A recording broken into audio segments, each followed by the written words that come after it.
बाबा महेंद्रनाथ की। बम जब गांजा मिसल रहा है चिलम से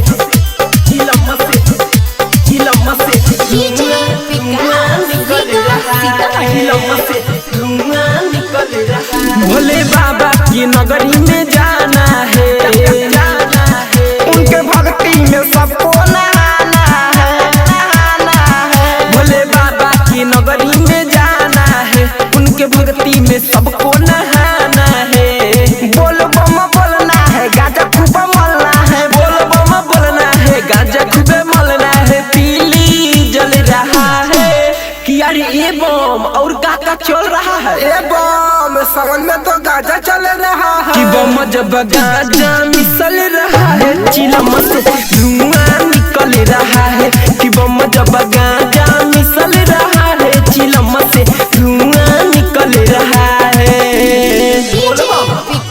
जय शिव बोल बम जय। कि बम जब गाजा मिसल रहा है चिलम से धुआं निकल रहा है। भैया संगे भौजी नाचस देख छामा छम हो। देवघर इनका जाए के बाटे धरेली नहीं दम हो। धुआं निकल रहा है।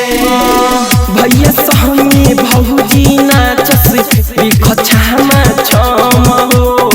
देवघर इनका जाए के बाटे धरेली नहीं दम हो।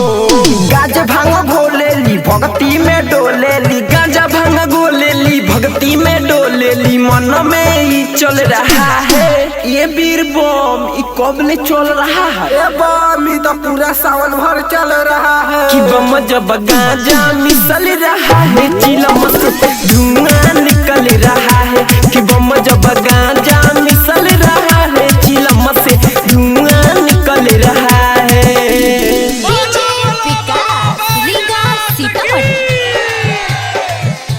कि बम जब गाजा मिसल रहा है चिलम से धुआं निकल रहा है। गेरुआ कपड़ा पहन के सभे लागे बड़ी प्यारा हो। राइटर बीदी मोहन के बाबा बनी जाई सहारा हो। धुआं निकल रहा है।